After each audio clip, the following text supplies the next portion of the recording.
দিন কয়েক আগেই 4 লক্ষ টাকার স্বর্ণালঙ্কার উদ্ধার করে নজির গড়েছিল বারাসাত পুলিশ ডিস্ট্রিক্টের অশোকনগর থানা। এবারে ফের সাফল্য অশোকনগর থানার। এবারে 2 পড়ুয়ার ল্যাপটপ, হার্ড ডিস্ক এবং নগদ 20,000 টাকা মাত্র কয়েকদিনের মধ্যে উদ্ধার করে ফেলল অশোকনগর থানার পুলিশ। নেপথ্যে অশোকনগর থানার ওসি চিন্তামণি নস্কর এবং টিম অশোকনগর। আর এ নিয়েই আজ একটি সাংবাদিক সম্মেলন হয় অশোকনগর থানায়। সাংবাদিক সম্মেলনে হাবড়ার এসডিপিও প্রসেনজিৎ দাস জানান, এই ঘটনার সঙ্গে জড়িত তাহেরপুরের অমিত বিশ্বাস এবং অশোকনগর বালিশা এলাকার আশরাফুল ওরফে শরীফুল। অমিত তাহেরপুরের বাসিন্দা হলেও ক্রাইম করবার জন্যেই গোবরডাঙ্গা রেল কলোনিতে বাড়ি ভাড়া নিয়েছিল। সে এবং আশরাফুল মেলে বিভিন্ন জায়গায় ক্রাইম করার আগে রেকি করে আসতো। মূলত বন্ধ বাড়ি বা জালনা এই রকম জায়গা থেকে তারা বের করে নিত দামি গেজেট, ল্যাপটপ, হার্ড ডিস্ক এইসব।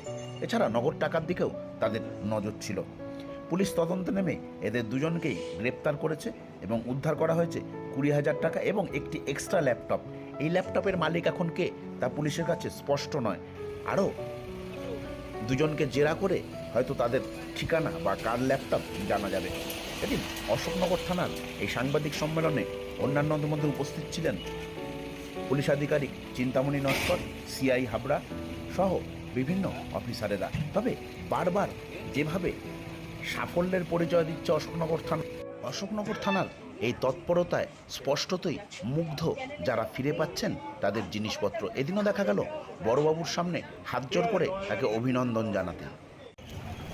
আর হাবড়া নয়, আপনার বাড়ির পাশেই অশোকনগর বিজয় ফার্মেসি মোড়ে সোফা, বিভিন্ন রকম কম্বল, বালিশ এবং হরেক রকম পর্দা নিয়ে হাজির হয়েছে আজমির বেডিং স্টোর্স। আর ভাবতে হবে না পর্দা নিয়ে, হরেক রকমের পর্দা সুলভ মূল্যে পেতে হলে আজই চলে আসুন অশোকনগর বিজয় ফার্মেসি মোড়ে আজমের বেডিং স্টোর্স। এখানে দক্ষ শ্রমিক দ্বারা তৈরি করা হয় সোফা। চলে আসুন আজই। ল্যাপটপটা চুরি হয়েছিল 16ই জুন।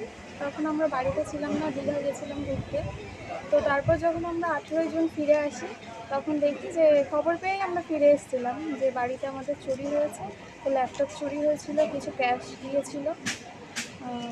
তো তারপর আমরা 8-7 তারিখের মধ্যে কেস লেখানো হয়।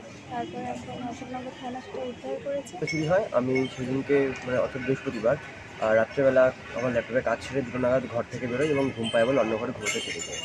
তা পরদিন সকালে ল্যাপটপটি চুরি হয়, যা জানলা থেকে চুরি হয়। পরদিন সকালে মা ঘরে যায়, গিয়ে বিছানাটি এলোমেলো অবস্থায় পায় এবং আমার কাছে জানায় যে ল্যাপটপটি চুরি হয়ে গেছে। তারপরে আমি তোমার থানায় এসে একটা জেনারেল ডায়েরি করে যাই এবং আজকে অর্থাৎ 1 সপ্তাহের মধ্যে ল্যাপটপটি থানা থেকে উদ্ধার করা হয়েছে। ল্যাপটপটা মূলত কী কারণে আপনি কিনেছিলেন? ল্যাপটপটা আমি কিনেছিলাম মূলত পড়াশোনার জন্য। কলেজে আমার দরকার ল্যাপটপটি, সেই কারণে পড়াশোনার কারণে এই ল্যাপটপটি কিনেছিলাম। বাড়িটা কোথায়? বাড়ি হচ্ছে অশোকনগর 4 নম্বর বালিপুকুর পাড়, রবীন্দ্রসংঘ ক্লাবের পাশে। 7/2025 তারিখে শাহজাহান মণ্ডল, যার বাড়ি তালসা, অশোকনগর থানার অন্তর্গত, তিনি থানায় এসে একটা অভিযোগ করেন যে তার বাড়ি থেকে তার ল্যাপটপ ও কিছু টাকা চুরি গেছে, 20,000 টাকা।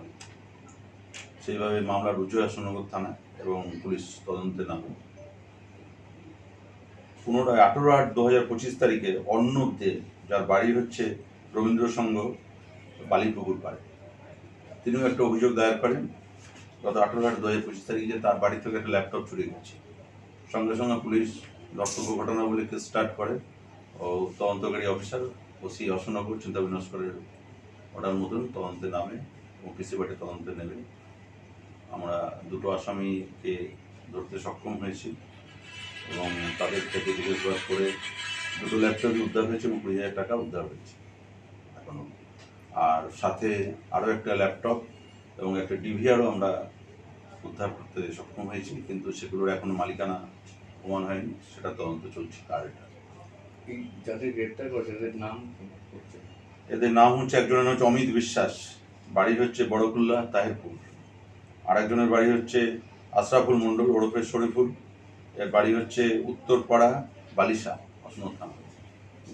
তাহেরপুরে যে ঘটনা বলছে, তাহেরপুর থেকে এখানে যে তাহেরপুরে তার বাড়ি হলেও সে গোবরডাঙ্গার রেল কলোনিতে ঘর ভাড়া নিয়ে থাকছিল। ঘর ভাড়া থাকা নিয়ে এদিকে ক্রাইম করছে। মানে ওরা কি আগে থেকে র্যাকি করে নিত যে কোন বাড়িতে কি আছে? অবশ্যই তাদের পেশাগত এইভাবে ঘুরে ঘুরে বেড়ায়, যে বাড়িটা ফাঁকা থাকে বা কেউ নিয়ে থাকে সেটাকেই